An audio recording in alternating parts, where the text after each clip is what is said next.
penyimpangan iklim. Oke. Nah, di sini kita akan bahas dua topik utama, yaitu tentang global warming, El Nino dan La Nina, kayak gitu. Jadi itu yang akan kita bahas di video kali ini. Oke, nah sekarang kita lanjut aja langsung ke global warming.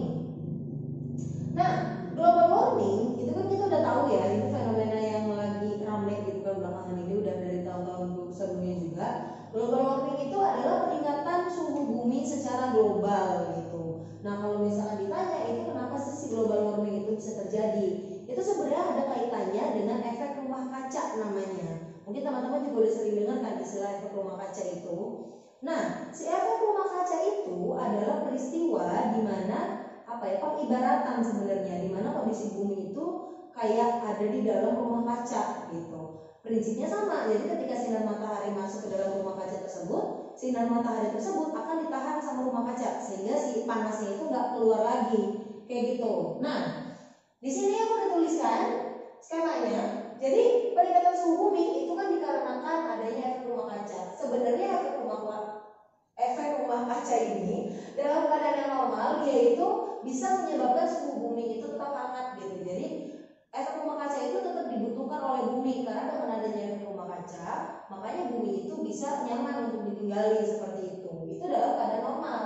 Tapi ketika efek rumah kaca itu terlalu berlebihan, artinya dia tidak normal, maka terbentuklah yang namanya global warming gitu. Konsepnya gini, ini atmosfer, kemudian ini buminya. Nah, yang warna merah ini adalah gas-gas rumah kaca. Yang tertulis gas rumah kaca. Oke.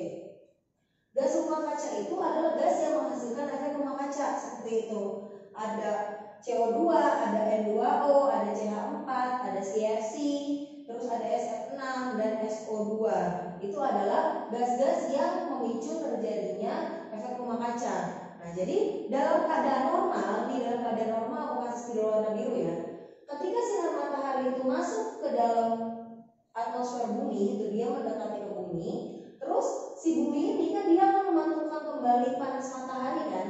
Si panas mataharinya itu akan dibuang lagi gitu. Itu dalam keadaan normal.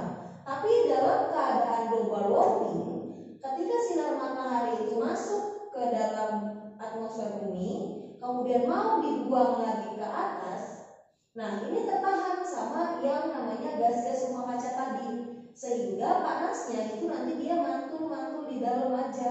Jadi terperangkap panas dari mataharinya di dalam atmosfer bumi. Akibatnya buminya itu jadi makin panas seperti itu. Oke, sampai sini ngerti ya? Itu tadi hubungan antara efek rumah kaca yang menyebabkan global warming. Sekarang dampaknya. Dampak dari si global warming sendiri itu adalah yang pertama, adanya pencairan es di kutub. Karena suhu makin panas, berarti kan es berpotensi untuk mencair kan. Ketika es itu mencair, maka habitat-habitat hewan-hewan tertentu itu akan rusak. Ya paling gampang itu habitatnya beruang kutub atau dia penguin, itu kan dia bisa rusak kan. Karena habitatnya rusak berarti memicu terjadinya kepunahan dari beberapa hewan tersebut kayak gitu.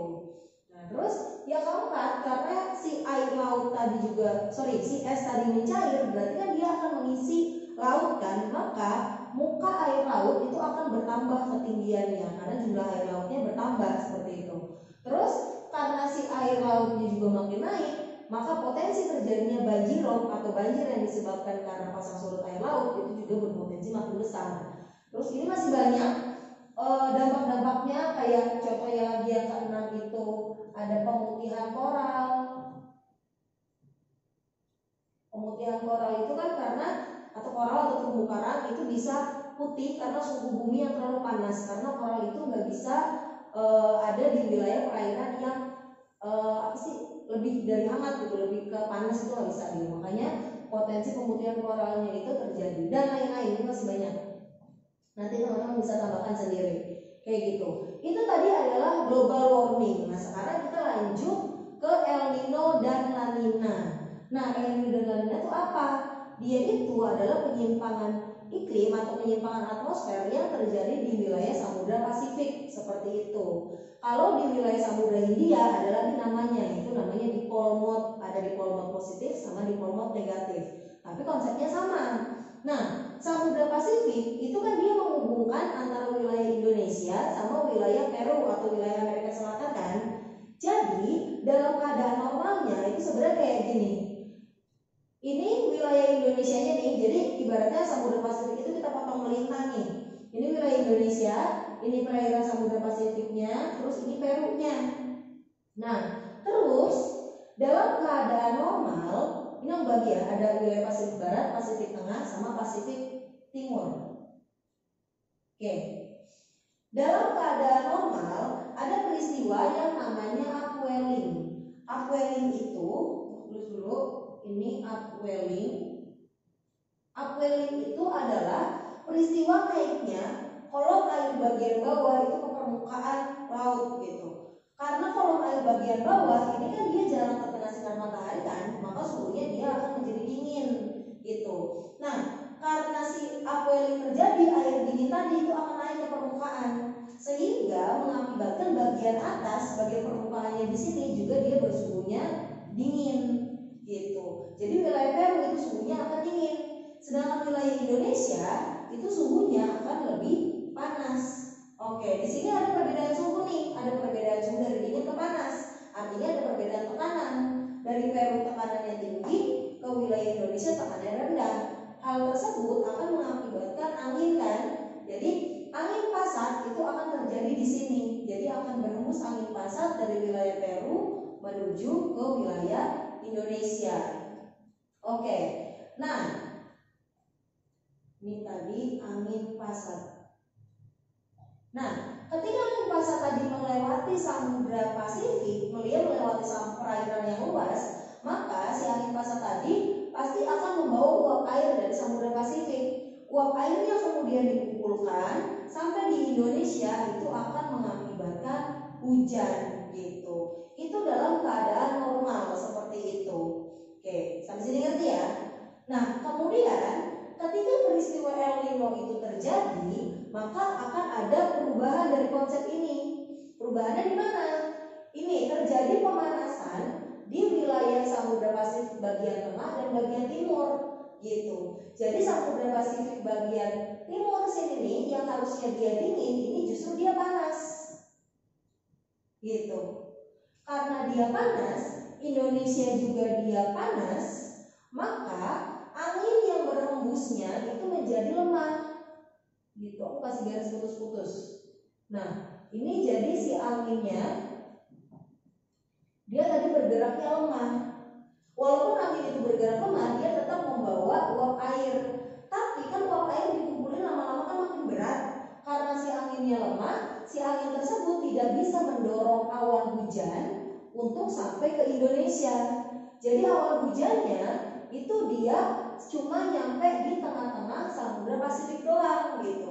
Jadi si hujannya tadi dia turun di tengah-tengah Samudra Pasifik gitu.